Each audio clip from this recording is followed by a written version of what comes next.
আজকে আমরা খুবই গুরুত্বপূর্ণ একটি ট্রিক শিখব কিভাবে কম্পিউটার বা ল্যাপটপ থেকে ওয়াইফাই পাসওয়ার্ড হ্যাক করা যায় বা পাসওয়ার্ড বের করা যায়। প্রথমে আমরা যাব স্টার্ট মেনুতে। স্টার্ট মেনু থেকে সেটিং, তারপরে ক্লিক করব নেটওয়ার্ক অ্যান্ড ইন্টারনেট। তারপরে আমরা যাব হচ্ছে ওয়াইফাই, এখানে লেখা আছে ওয়াইফাই ক্লিক করব। ওয়াইফাই ক্লিক করার পরে আমরা এখান থেকে যাব চেঞ্জ অ্যাডাপ্টার অপশন। এখান থেকে আমরা যাব ওয়াইফাইয়ের মধ্যে আমরা ডাবল ক্লিক করব। তারপরে এখানে দেখতে পারবো আমরা লেখা আছে ওয়্যারলেস প্রপার্টিজ, এখানে ক্লিক করব। এখান থেকে লেখা আছে সিকিউরিটি, এই সিকিউরিটিতে ক্লিক করব। নিচে নেটওয়ার্ক সিকিউরিটিকে এখান থেকে আমরা পাসওয়ার্ডটা দেখতে পারবো। শো ক্যারেক্টারে ক্লিক করলে আমরা পাসওয়ার্ডটা শো হয়ে যাবে। তারপর ওকে ক্লিক করে দিলাম, আমরা এখান থেকে বের হয়ে গেলাম। আমরা আরেকটা পদ্ধতি দেখাচ্ছি কিভাবে পাসওয়ার্ড বের করা যাবে।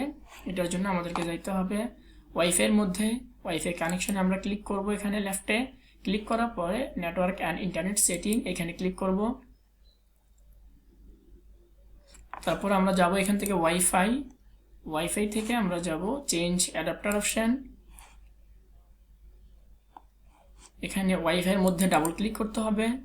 এখান থেকে ওয়্যারলেস প্রপার্টিসে ক্লিক করব। সিকিউরিটিতে আসবো, আমরা এখানে শো ক্যারেক্টারে ক্লিক করলে আমরা আমাদের পাসওয়ার্ডটি দেখতে পারবো। তাহলে আমরা শিখলাম খুবই গুরুত্বপূর্ণ একটি কাজ, যে ওয়াইফাইয়ের পাসওয়ার্ড কীভাবে বের করা যায়। আরও নতুন নতুন ট্রিক্স শিখতে চাইলে আমাদের ভিডিওগুলো দেখতে থাকুন। Please subscribe our channel. আসসালামু আলাইকুম।